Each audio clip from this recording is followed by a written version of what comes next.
Vamos então resolver mais um exemplo. Temos aqui então o mesmo exemplo que a gente resolveu anteriormente, né? Da massa lá atada a um corpo, com uma diferença agora, né? Ela está imersa em um fluido com constante de amortecimento igual a 40. A gente não tem como saber agora ainda se é subamortecido, superamortecido ou criticamente amortecido, dependendo aí o quão esse 40, né, a constante de amortecimento vai influenciar no movimento. E aí ele diz que inicia da posição de equilíbrio, né? Então o objeto sai de x de 0 igual a 0, então vamos fazer um rabisco aqui.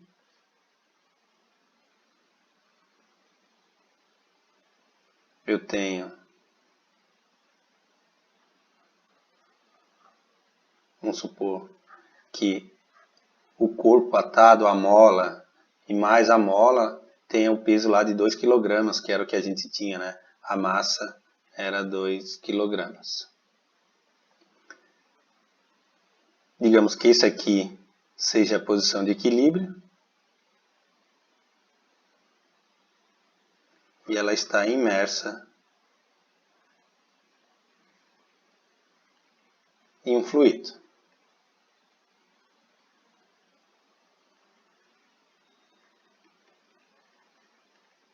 Bom, e aqui é x de 0 igual a 0.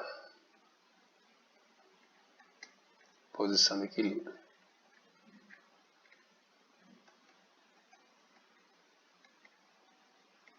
Antes ela saía do x de 0 igual a 0,2, né? Agora não.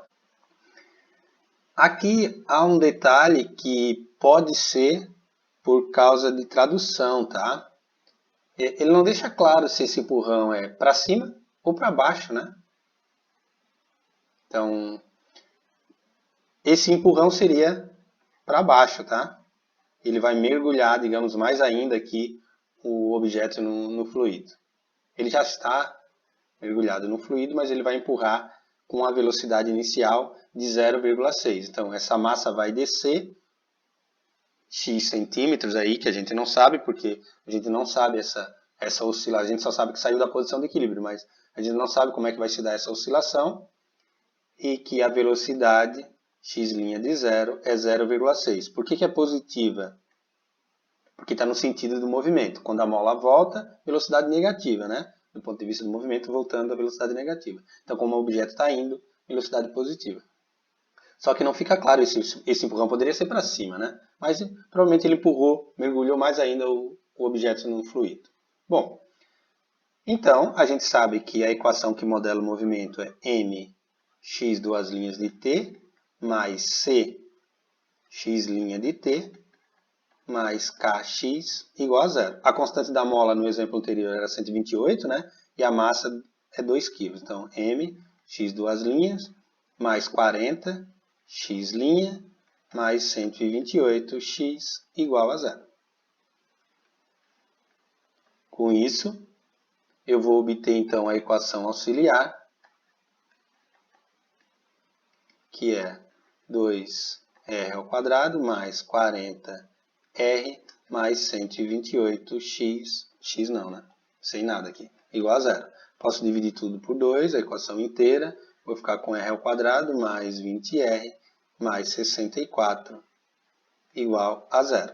Bom, e aí vou resolver essa equação aqui para tentar encontrar as raízes. Bom, observem que 16 vezes 4 é 64, né? Só que a soma tem que dar negativa, então R1 é menos 16 e R2 igual a menos 4. O produto dá 64 e a soma dá menos 20. Com isso, a minha equação, a solução da EDO, né, o movimento é descrito por x de t igual a C1 e na R1t menos 16t mais um C2 e na menos 4t. Ou seja, o delta deu positivo, raízes reais e distintas, né? O meu movimento é superamortecido, né? Não existe um T, né? Tal que isso aqui vai para 0. O movimento ela não passa pela posição de equilíbrio. Então, se eu fosse construir o gráfico, primeiro vamos achar C1 e C2. Temos x de 0 igual a 0. Com isso eu vou ficar com 0 igual a C1 e na 0 mais C2 e na 0. Eu vou ficar então que C1 mais C2 igual a 0. E tenho a derivada x' de t, que é menos 16C1 e na menos 16t, e menos 4C2 e na menos 4t. Então, se eu trocar o t por 0, que é a velocidade inicial, vai ficar menos 16C1 menos 4C2, que é igual à velocidade inicial, que era 0,6. Então, eu vou ficar com menos 16C1 menos 4C2 igual a 0,6, que é 6 décimos, né? Bom, então temos um sisteminha aí para resolver. Menos 16C1 menos 4C2, 6 décimos é 3 quintos, né? E aqui C1 mais C2 igual a 0. Resolvendo, a gente vai ficar que C1 é menos 0,05 e como C2 é menos C1, C2 vai dar 0,05. E aí a equação vai ser um x de t igual a menos 0,05 e na menos 16t mais 0,05 e na menos 4t. Essa é a equação que descreve o movimento.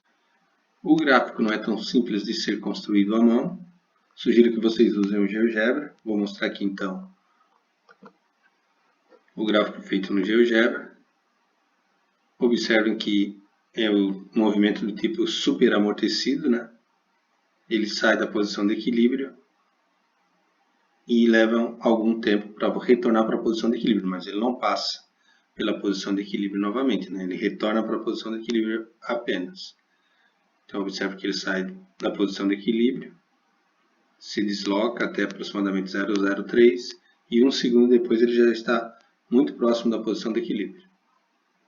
Claro que quando t tende a infinito, o objeto volta para a posição de equilíbrio, mas essa diferença aqui se torna tão pequena que a gente não precisa dizer que o t vai para infinito, né?